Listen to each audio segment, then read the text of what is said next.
भूतगणाधिसेवितं कवित्तजम्बूफलचारुभक्षणम् उमासुतं शोकविनाशकारकं नमामि विघ्नेश्वरपादपङ्कजं बन्धो शम्भो भवानीके नन्दन वानन्द कन्दने कन्दनपति जय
मुरली बजैया की आरती कृष्ण कन्हैया धर धर मुरली बजैया की आरती कृष्ण कन्हैया कृष्ण तुम मथुरा जन्म लियो कृष्ण तुम मथुरा जन्म लियो नंद घर मंगलाचार कियो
भागवत भगवान की, श्री व्यास जी महाराज की, तिलकेश्वरी मैया की, श्री हनुमान जी महाराज की।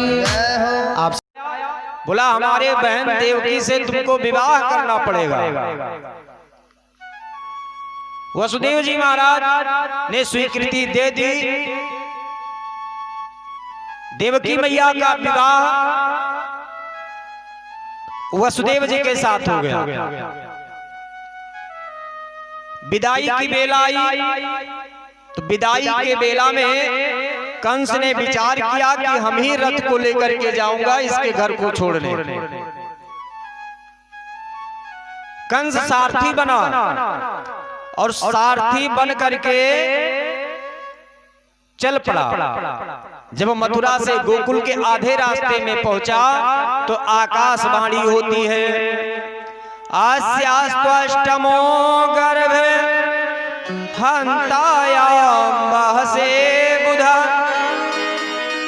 अरे अबुध कंस, अरे अज्ञानी कंस, जिस बहन को तू लेकर के जा रहा है उसके ससुराल को छोड़ने के लिए उसी का 8वां लाल अस्यास्त्वष्टमो गर्भे, उसी का 8वां लाल तेरा काल होगा। और जैसे आकाशवाणी की ध्वनि उसके कानों में पड़ी तुरंत वो अपनी तलवार उठा करके देवकी का केस पकड़ करके उसका सर काटने के लिए तैयार हो गया।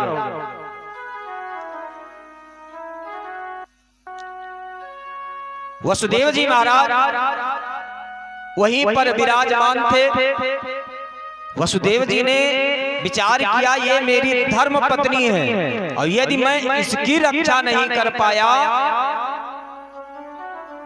तो फिर मेरा जीना व्यर्थ है, इसलिए मुझे इसकी रक्षा करना हमारा परम धर्म है। कंस के आगे वसुदेव जी महाराज निवेदन करते हैं, अरे भैया आकाशवाणी ने कहा है अस्यास्त्वष्टमे गर्भे, इसका 8वां गर्भ तुम्हारा काल होगा। तो मैं प्रतिज्ञा करता हूं कि जितने भी गर्भ होंगे मैं वो ला करके तुमको दे दिया करूंगा। कंस वसुदेव जी के बात पर विश्वास किया और वहीं से रथ घुमाया, सीधे ला करके कारागार में डाल दिया। कालांतर में पहले बेटे का जन्म हुआ। महाराज वसुदेव अपने वचनानुसार उसको सूप में लिटाया और कंस के राजसभा में लेकर गए।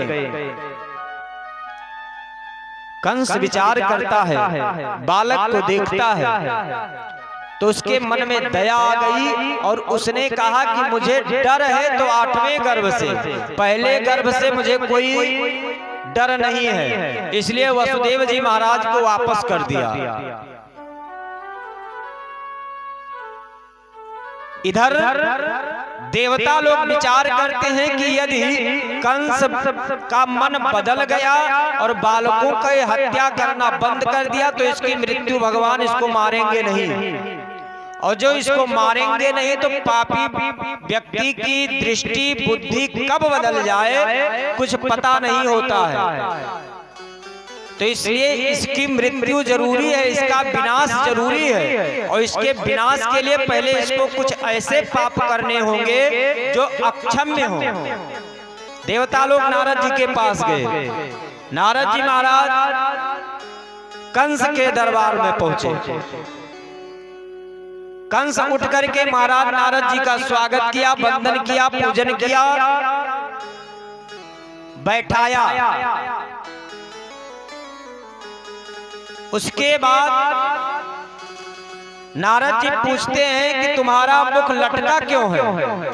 तो सारी स्थिति उसने बताया कि मैं अपने बहन को छोड़ने के लिए जा रहा था तो रास्ते में आकाशवाणी हुई थी और आकाशवाणी ने कहा था कि देवकी का 8वां लाल तेरा काल होगा। तो पहला लाल तो हो गया बेटा, तो क्या तुमने उसका वध किया या नहीं? बोले नहीं महाराज, मुझे 8वें गर्भ से डर है, पहले गर्भ से कोई डर नहीं है।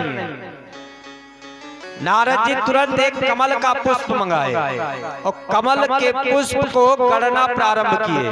तो इधर से गिने तो इधर 8वां आ गया, और जब इधर से गिनना प्रारंभ किए तो इधर 8वां आ गया।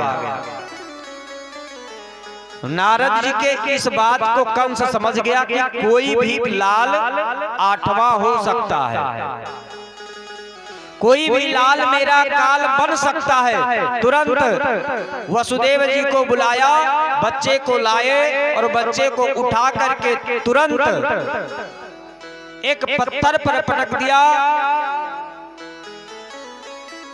इसी प्रकार से कालांतर में 6 बच्चों को कंस ने मार डाला। 7वां गर्भ जब देवकी मैया ने धारण किया तो 7वें गर्भ में साक्षात शेषनाग विराजे। देवता लोग जाकर के भगवान से बताए, भगवान ने योग माया को आदेश दिया कि देवकी का ये जो 7वां गर्भ है इसको अपने योग माया से रोहिणी के गर्भ में पहुंचा दो। बोले महाराज इससे हमको क्या मिलेगा? भगवान ने कहा तुम्हारी पूजा होगी। कैसे? तो अष्टभुजी दुर्गा के रूप में। योग माया ने भगवान के आज्ञा का पालन किया, 7वां गर्भ मैया रोहिणी के गर्भ में पहुंचा दिया।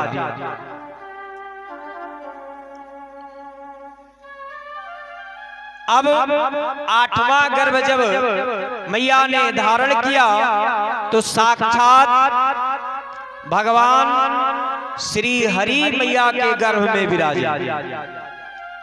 जिस दिन से भगवान मैया के गर्भ में विराजे उसी दिन से मैया देवकी का चेहरा बदलना शुरू हो गया, एक अलग चमक आनी प्रारंभ हो गई। सभी देवता लोग आकर के भगवान से प्रार्थना करते हैं और स्वागत करते हैं। स्वागतम कृष्ण शरणागतम पाहि।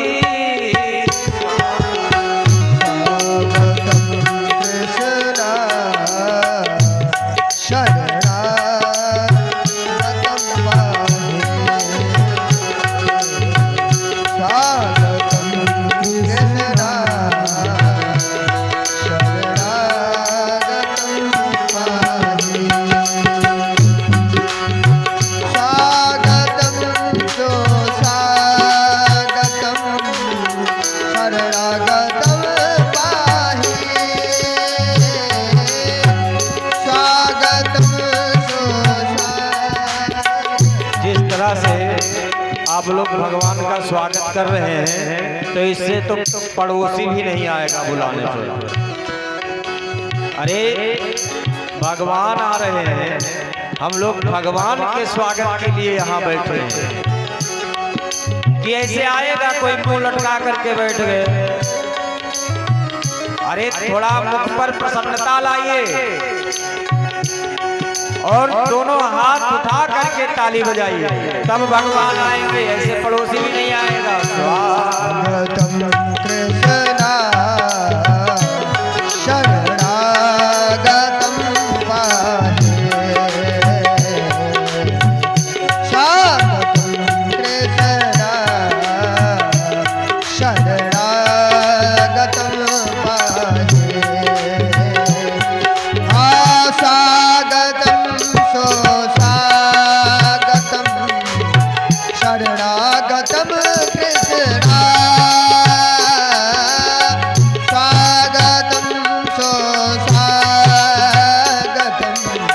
शरणागतम कृष्णा स्वागतम कृष्णा।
देखिए, जिस प्रकार से हमारे घर में बालक का जन्म होता है तो हम लोग कितनी खुशी मनाते हैं।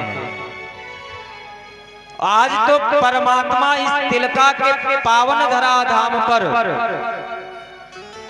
प्रकट होगा। देखिए, हम सभी लोगों के मध्य में विराजमान हैं, लेकिन वो दृष्टि होनी चाहिए। हरि व्यापक सर्वत्र समाना, कण कण में अणु अणु में उसकी सत्ता विद्यमान है, लेकिन हमारी दृष्टि होनी चाहिए। एक जज साहब थे, वृंदावन में रहते थे। जज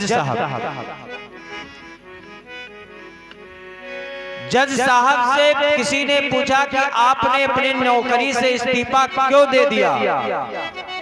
तब वो अपना इतिहास बताते हैं कि एक बार मैं हाई कोर्ट का जज था।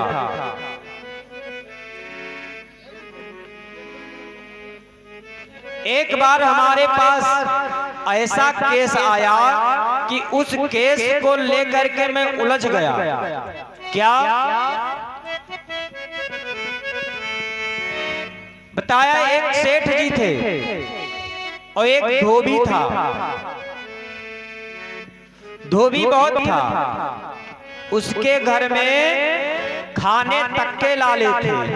उसकी एक बेटी थी, उसका विवाह करना था, लेकिन उस धोबी के पास में इतना पैसा नहीं था कि वो विवाह अपने बेटी का कर सके। उसके पास पैसा नहीं था, तो जाकर के सेठ जी से कुछ पैसे उधार लेकर के आया कि सेठ जी आप पैसे दे दो और जब मैं कमाऊंगा तो आपके पाई का हिसाब कर दूंगा। सेठ ने दे दिया। उसके लड़की का विवाह हो गया। उसके बालक सब बाहर गए कमाए, कमा करके पैसा लाए और सेठ जी को वापस कर दिया। लेकिन जो धोबी था वो पढ़ा लिखा नहीं था। वो पढ़ा लिखा नहीं था। पैसा ले करके तो हो गया, सेठ जी को दिया और सेठ जी ने पर्ची भी बनाया कि इसने मुझे पैसा वापस कर दिया। लेकिन जब सेठ जी ने धोबी को देखा तो उनके मन में भी थोड़ा लालच आ गया कि इसको, ये तो पढ़ा लिखा है नहीं, इसको कुछ भी ले करके दे दो तो फिर बाद में हम पैसा लेंगे इससे। धोबी से बोले जा करके थोड़ा एक गिलास पानी ले करके आओ। धोबी पानी लेने गया, इतने में पर्ची बदल दी गई। जिस पर्ची से ये साबित हो सकता था कि ये धोबी ने पैसा वापस किया है, उस पर्ची को अपने रजिस्टर में रख लिए और दूसरी पर्ची उनको दे दिए, जिससे ये नहीं साबित हो सकता था कि ये पैसा वापस कर दिए।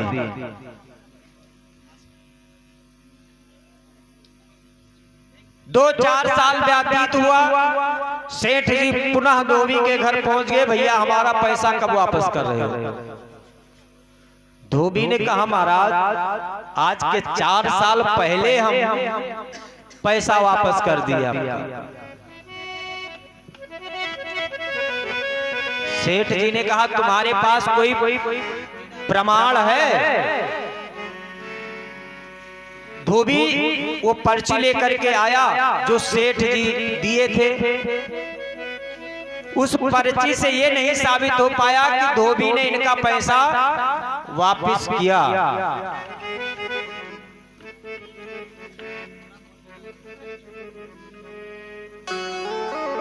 सेठ ने धोबी को धमकाया,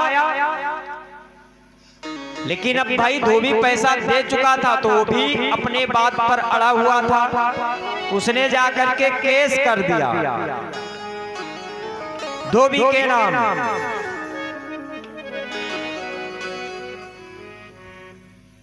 उसके घर सम्मन आया, उसको कोर्ट में पेश किया गया धोबी को। धोबी से पूछा गया, क्या तुमने इनको पैसा वापस कर दिया? बोले हाँ महाराज, हमने पाई का हिसाब कर दिया है। बोले उसका कोई गवाह है? बताए हाँ है, जरूर गवाह है। कौन? रघुनाथ जी। अब रघुनाथ जी के नाम संबंध कटा कि जा करके रघुनाथ जी को बुला करके लाओ। दूसरे दिन रघुनाथ जी को पेश करना था। पत्रवाहक पत्र लेकर के गया, पूरे गांव में ढूंढा, रघुनाथ नाम का व्यक्ति कोई मिला ही नहीं, कोई नहीं मिला। कई लोगों से पूछने के बाद पता चला कि रघुनाथ जी का मंदिर है गांव में। सरकारी आदमी था, सोचा क्या ज्यादा वो करे, मंदिरवे में पत्रवा को डाल दिया, रघुनाथ जी को दे दिया। वहां के जो पुजारी थे भगवान के चरणों में उस पत्र को रख दिया। दूसरे दिन 10 बजे उनको पेश होना था कोर्ट में।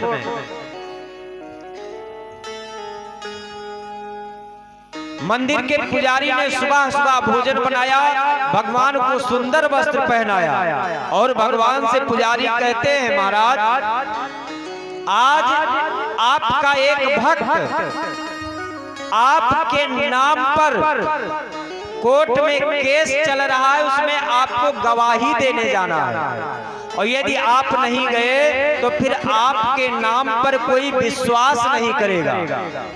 इसलिए उन्होंने 10 बजे तक उनको खिला पिला करके मंदिर बंद कर दिया कि अब जा करके आप उस धोबी की लाज रखो।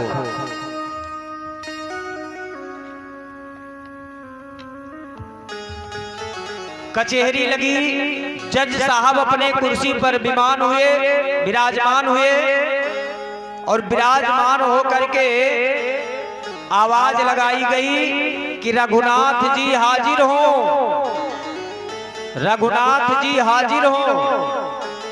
10-15 मिनट 1 घंटा तक इंतजार किया गया, कोई रघुनाथ जी नहीं आए।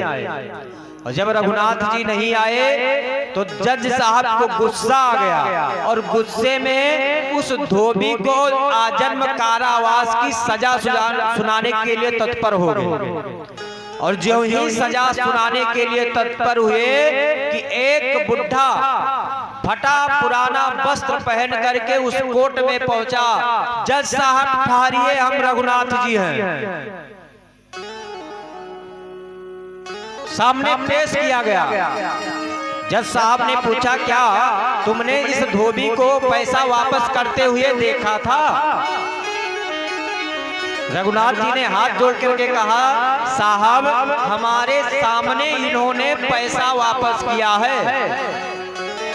बोले अच्छा, इसका कोई प्रमाण?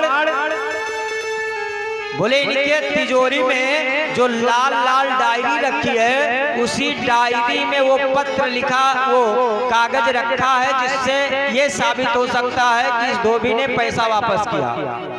जज साहब ने तुरंत 2 लोगों को भेजा कि जा करके उस डायरी से उस पत्र को निकाल करके लाओ।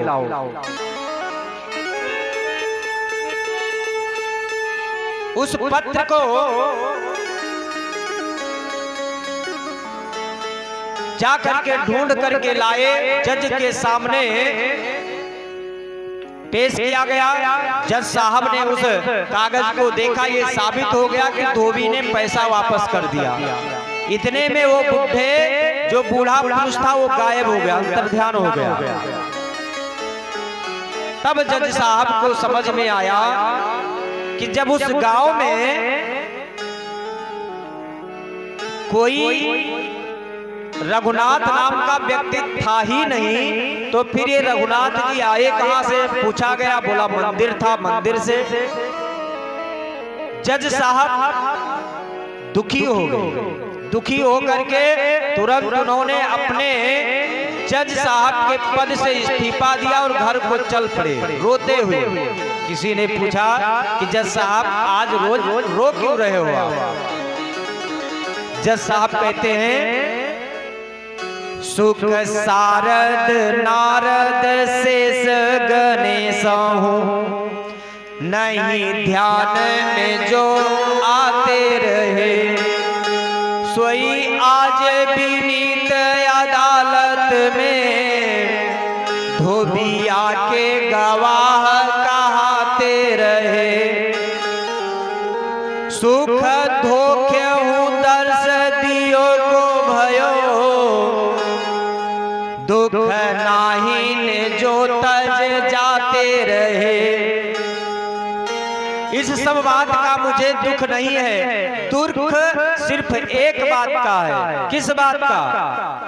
तो दुख इस बात का है कि कुर्सी पे बना जज बैठा रहा, मैं कुर्सी पर जज बन करके बैठा रहा, रघुनाथ खड़े समझाते रहे।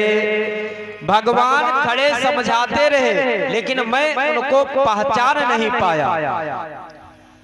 मैं जज हूं, सबका फैसला करता था, लेकिन आज जब परमात्मा मेरे सामने खड़ा था तब मैं फैसला नहीं कर पाया कि ये परमात्मा है। तो इसलिए परमात्मा को पहचानने के लिए दृष्टि होनी चाहिए। वो भी कौन सी दृष्टि? बाह्य दृष्टि नहीं, अभ्यांतर दृष्टि। जब तक अभ्यांतर दृष्टि आपके हृदयगत की जो दृष्टि है, उस दृष्टि से जब आप देखोगे तब परमात्मा का दर्शन होगा। आंख तो अच्छा भी देखती है और बुरा भी देखती है, लेकिन आंख की जो बात है, उस आंख की बात को हृदय में मत उतारो। सिर्फ अच्छी चीज पर जो दृष्टि जाए उसी दृष्टि को हृदय में उतारिए। और जो हृदयगत भगवान के प्रति जब दृष्टि जागृत हो जाए, क्योंकि भागवत प्रारंभ हुई तो सूत जी महाराज से शौनक आदि ऋषियों ने कौन सा प्रश्न किया? सूत जी महाराज से शौनक आदि ऋषि क्या प्रश्न करते हैं? प्रश्न करते हैं, अज्ञान ध्वांत विध्वंस कोटि सूर्य सम प्रभा, सोतख्याहि कथा सारम मम कर्ण रसायनम। संसार के अंधकार को तो दूर करने के लिए भगवान सूर्य नारायण की किरण काफी है। उस अंधकार को दूर करने के लिए भगवान सूर्य नारायण समर्थ है, लेकिन जो हृदयगत अंधकार है, हमारे हृदय में छल कपट ईर्ष्या द्वेष काम क्रोध लोभ मोह मद मत्सर इतने लोग बैठे हुए हैं, इनके विनाश के लिए सूतख्याहि कथा सारम मम कर्ण रसायन, वो कथा आप श्रवण कराइए जिससे हमारे हृदयगत अंधकार दूर हो जाए। और जब तक हृदयगत अंधकार दूर नहीं होगा तब तक परमात्मा आपके हृदय में नहीं आएगा। और जब तक आप भगवान की भक्ति नहीं करोगे, देखिए जो भगवान के भक्त अपने लगा, तो प्रहलाद जिसे कहता है कि ये बताओ तुम्हारे विष्णु है कहां? प्रहलाद जी महाराज कहते हैं, हम में राम तुम में राम इस खड़ग खंभ में राम।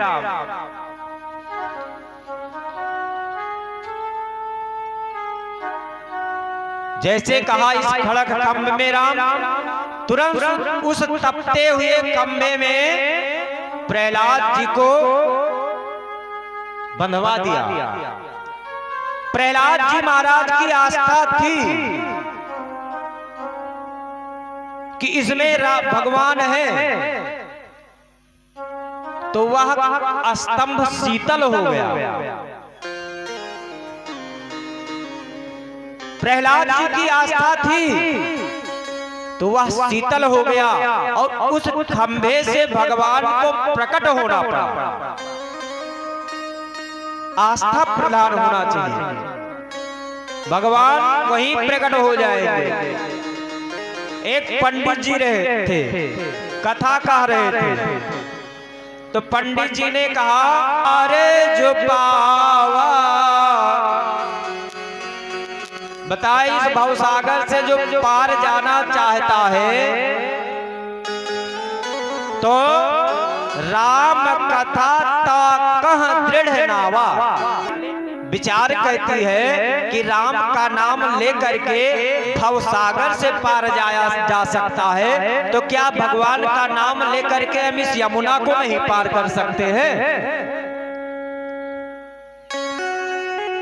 ग्वालिन विचार करती है, पंडित जी ने बहुत अच्छी उपाय बता दी कि भगवान का नाम ले करके मैं यमुना पार करूंगी। रोज 2 रुपए लगते हैं, इधर से 2 रुपए उधर से, हमारे 4 रुपए बचेंगे। उस ग्वालिन का नित्य का काम हो गया। वो यमुना के तट पर पहुंचती, सीताराम सीताराम सीताराम सीताराम करते हुए यमुना को पार कर जाती। उसके घुटने से ऊपर कभी जल आया ही नहीं।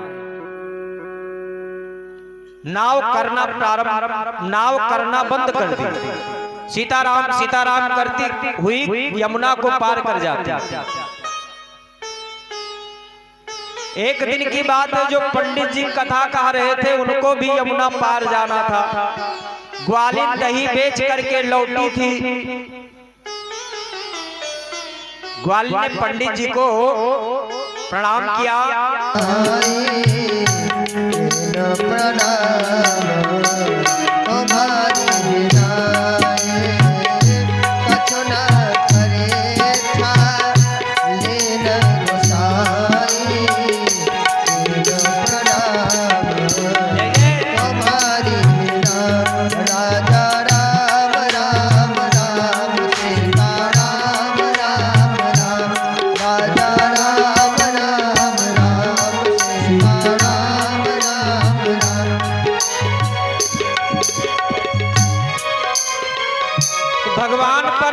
भगवान की परीक्षा ली और सीधे झूठ बोल गई कि कछु न परीक्षा लीन गोसाई, हमने कोई परीक्षा नहीं लिया। तब शंकर देखो धर दियाना, जो कछु चरित कीन सब जाना। यही तन सती भेट अब नाही, शिव संकल्प कीन मन माही। तो जो भगवान से विमुख हो जाता है उसको इस संसार में फिर कहीं जगह नहीं मिलता। कहने का अभिप्राय ये है, कभी भी भगवान के कथा पर, भगवान के नाम पर और भगवान के कीर्तन पर संदेह नहीं करना चाहिए। कुल मिलाकर के भगवान के प्रतिभाव होना चाहिए। भगवान जहां आपका भगवान भाव सुदृढ़ हो गया, वहीं पर भगवान प्रकट हो जाएंगे। तो देवता लोग आकर के मैया देवकी के गर्भ की स्तुति करके अपने परम धाम को गए। सुखदेव जी महाराज कहते हैं, अथ सर्वगुणोपेता कालः परम शोभना। भगवान के प्राकट्य का समय आ गया। कालः परम शोभना। देखिए, कुंडलम सपीत वस्त्रम सरसीरुहे क्षणम सहार वक्षस्थलको शुभाश्रयम् नमामि विष्णु शिरसा चतुर्भुजम्। चतुर्भुज स्वरूप में कंस के कारागार में देवकी मैया के गर्भ से भगवान का प्राकट्य हुआ। बोले बाल कृष्ण भगवान की, बोले देवकी मैया की, बोले वसुदेव महाराज की, बोले वसुदेव महाराज की। देखिए, अभी आप लोग बैठे रहेंगे क्योंकि अभी भगवान का जन्म कंस के कारागार में हुआ है। और यदि आप लोग हल्ला करोगे और हल्ला करते समय यदि एक भी पहरेदार जग गया तो दिक्कत हो जाएगी। इसलिए हम लोग कथा के माध्यम से नंद भवन की ओर ले चलते हैं। आइए। खुल गए सारे ताले, वह क्या बात हो गई, जब से दिल में कन्हैया बराबाद हो गई, जब से दिल में कन्हैया बराबाद हो गई। खुल गए ताले सारे, वह क्या बात हो गई, खुल गए सारे ताले, वह क्या बात हो गई, जब से दिल में कन्हैया बराबाद हो गई, जब से जन्मे